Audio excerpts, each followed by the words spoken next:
বর্তমান সময়ে ব্রাজিল ও রিয়াল মাদ্রিদের সেরা খেলোয়াড় ভিনিসিয়াস জুনিয়র, কিন্তু বেশ কিছুদিন ধরে তার পেনাল্টি দুর্বলতা স্পষ্ট হয়ে উঠেছে। বারবারই পেনাল্টিতে ব্যর্থ হচ্ছেন ভিনিসিয়াস জুনিয়র। পেনাল্টিতে বিশ্বের সেরা খেলোয়াড় নেইমার জুনিয়র, যার পেনাল্টি সফলতার হার সবচেয়ে বেশি। ভিনিসিয়াসের উচিত তার কাছ থেকে পেনাল্টি শিখা। বর্তমান বিশ্বের সেরা খেলোয়াড় লিওনেল মেসি। মেসি নিজেই নেইমারের কাছ থেকে পেনাল্টি শিখেছেন, তিনি নিজেও তা স্বীকার করেছেন।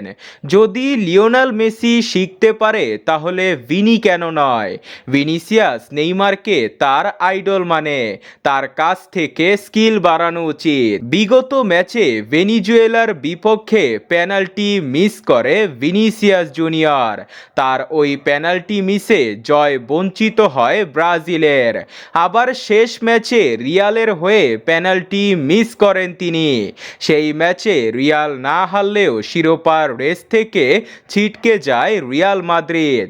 নিঃসন্দেহে ভিনিসিয়াস ক্লাব ও জাতীয় দলে ভালো খেলোয়াড়, তবে ভালো খেলোয়াড় হওয়ার পাশাপাশি স্কিলফুলও হতে হবে। কোপা আমেরিকা ও 2022 কাতার বিশ্বকাপে এই পেনাল্টি দুর্বলতার কারণে হেরে গিয়েছিল সেলেসাওরা, কিন্তু অপরদিকে আর্জেন্টিনা পেনাল্টিতে সবচেয়ে সফল দল, আর এই পেনাল্টিতে তারা বিশ্বকাপ জিতেছে। তাই ব্রাজিলকে বিশ্বকাপ ও আন্তর্জাতিক সাফল্য পেতে হলে পেনাল্টিতে দক্ষ হতে হবে।